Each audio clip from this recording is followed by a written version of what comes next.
श्री राजा Ram inter college तैयारी कराकर जौनपुर। प्रिय बच्चों, ऑनलाइन कक्षा में आपका स्वागत है। कक्षा 10 विषय हिंदी। देखिए, पद्य में आज हम लोग पढ़ेंगे। शीश जटा उर बाहु विशाल, बिलोचन लाल तिरछी सी भौहें, तून सरासन बांध धरे, तुलसी बनमार्ग में सुठ सोहै, सादर बारह बार सुभाय, चितय तुम त्यो हमरो मन मोहै, अब पूछत ग्राम बधू सियसो, कहो सांवरे से सखी रावरे को हैं। ठीक है, तो बच्चों सर्वप्रथम आप लोग इसमें हेडिंग देंगे पद्यांश, और पद्यांश में शुरू का 2 शब्द लिखेंगे, इसके बाद डैश डैश करके अंत का। शीश जटा,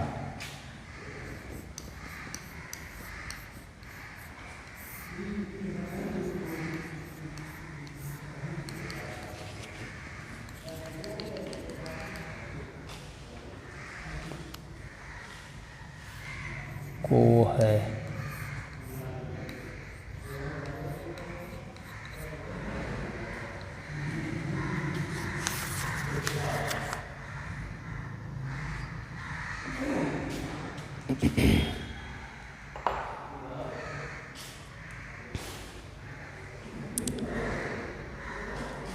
पद्यांश के बाद आप हेडिंग देंगे संदर्भ। संदर्भ में लिखेंगे कि प्रस्तुत पद्य हमारी पाठ्यपुस्तक हिंदी काव्यखंड के वन पथ पर नामक पाठ से लिया गया है। इसके रचयिता गोस्वामी तुलसीदास जी हैं। संदर्भ एक बार फिर ध्यान से सुनिए। प्रस्तुत पद्य हमारी पाठ्यपुस्तक हिंदी काव्यखंड के वन पथ पर नामक पाठ से लिया गया है। इसके रचयिता गोस्वामी तुलसीदास जी हैं। फिर आप हेडिंग देंगे प्रसंग। प्रसंग सुनिए। इस पद्य में ग्राम बधुएं सीता जी से प्रश्न पूछती हुई परिहास कर रही हैं। प्रसंग हेडिंग देंगे। प्रसंग में आप लिखेंगे कि इस पद्य में ग्राम बधुएं सीता जी से प्रश्न पूछती हुई परिहास कर रही हैं। प्रसंग के बाद आप हेडिंग देंगे व्याख्या। व्याख्या सुनिए ध्यान से। शीश जटा उर बाहु विशाल, बिलोचन लाल तिरछी सी भौहें। कवि कह रहा है कि ग्राम बधुएं सीता जी से पूछ रही हैं, सीता जी से कह रही हैं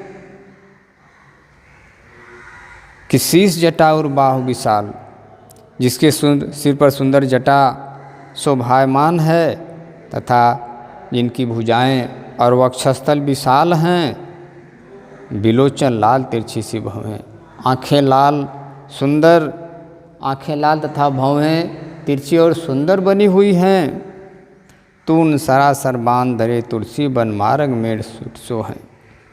जो धनुष बाण और तरकस लिए हुए वन के रास्ते जाते हुए बहुत ही सुंदर लग रहे हैं।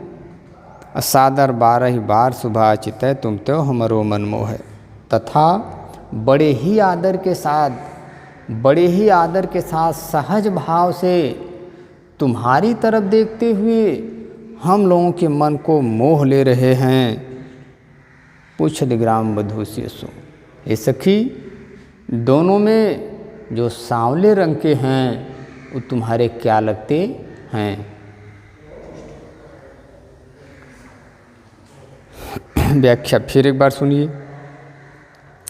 कवि कह रहा है कि ग्राम बधुएं सीता जी से पूछ रही हैं कि जिनके सिर पर सुंदर जटा शोभायमान है, या जो सिर पर सुंदर जटा धारण किए हुए हैं तथा जिनका वक्षस्थल और भुजाएं विशाल हैं, आँखें लाल सुंदर, भौहें सुंदर बनी हुई हैं, आँखें लाल तथा भौहें तिरछी और सुंदर बनी हुई हैं, तून सरासर बांध धरे, जो धनुष बाण और तरकस लिए हुए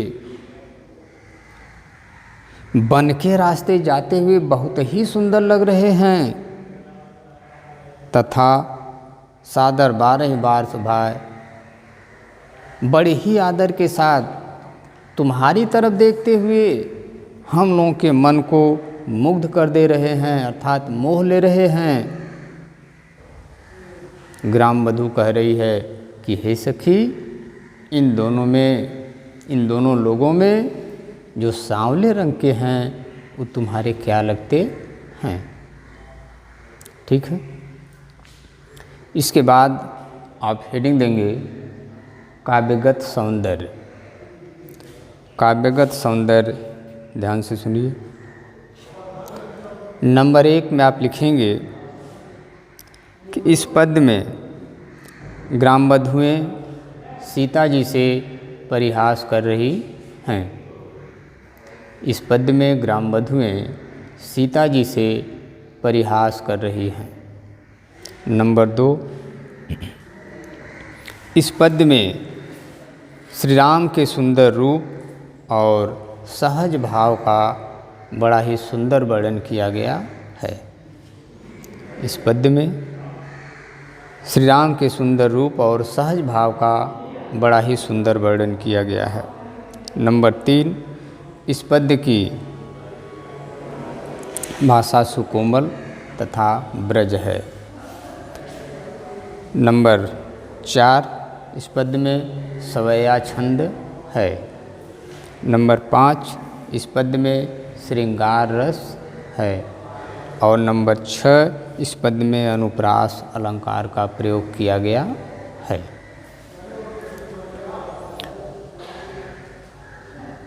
अब इसके बाद हम लोग दूसरा पद्य पढ़ेंगे।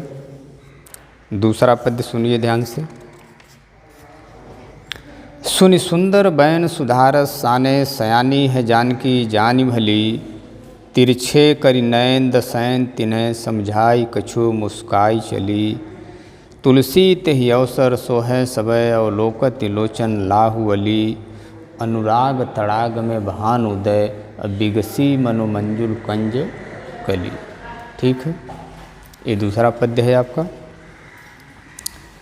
तो ठीक आप हर पद्य की तरह से इसमें भी हेडिंग देंगे पद्यांश, और पद्यांश में लिखेंगे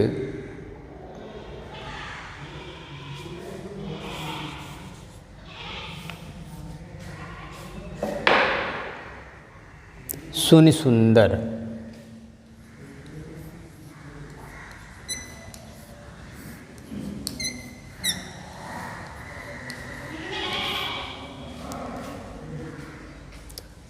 कंजकली।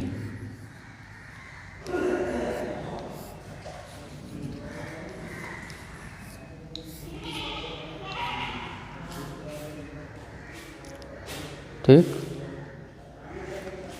पद्यांश के बाद हेडिंग देंगे संदर्भ। संदर्भ सुनिए। प्रस्तुत पद्य हमारी पाठ्यपुस्तक हिंदी काव्यखंड के वनपथ पर नामक पाठ से लिया गया है।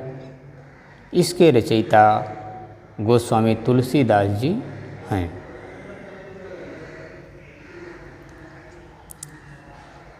संदर्भ के बाद हेडिंग देंगे प्रसंग। प्रसंग सुनिए ध्यान से। इस पद्य में सीता जी से ग्राम वधुएँ श्री राम का परिचय पूछते हुए श्री राम का परिचय पूछ रही हैं। तो सीता जी वहाँ अपने संकेत के ही माध्यम से उनका परिचय बता रही हैं। प्रसंग एक बार फिर ध्यान से सुनिए। इस पद में ग्राम वधुएँ सीता जी से श्री राम का परिचय पूछ रही हैं, तो वे सब कुछ नाम न लेकर के संकेत के ही माध्यम से बता रही हैं।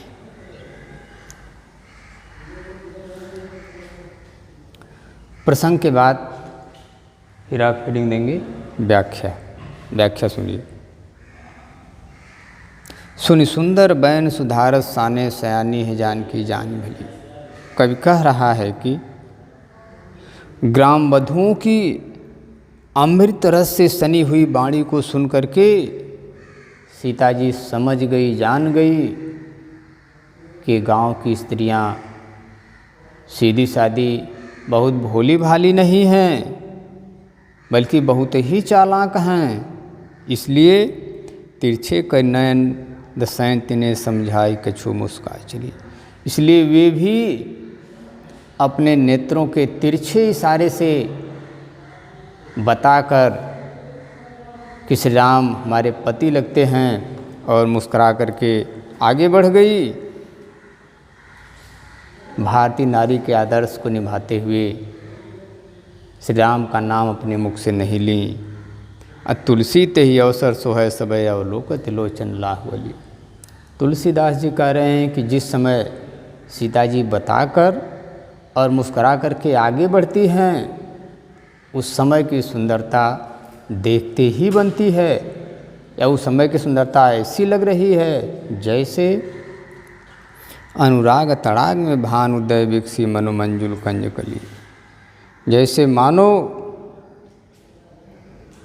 प्रेम रूपी सरोवर में राम रूपी सूर्य के उदित हो जाने पर ग्राम वधुओं की नेत्र रूपी कलियां खिल गई हैं।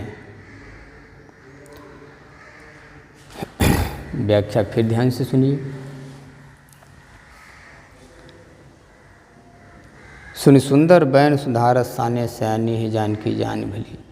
कवि कह रहा है कि ग्राम वधुओं की अमृत रस से सनी हुई वाणी को सुन करके या अमृतमयी वाणी को सुन करके सीता जी समझ गई कि गांव की स्त्रियां भोली भाली नहीं, बल्कि बहुत ही चालाक हैं।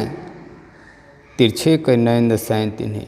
इसलिए भारतीय नारी के आदर्श को निभाते हुए वे राम का नाम अपने मुख से नहीं ले रही हैं, पति का नाम नहीं ले रही हैं, बल्कि संकेत के ही माध्यम से बताकर और मुस्कुराकर आगे बढ़ जाती हैं कि हमारे पति लगते हैं या हमारे पति हैं।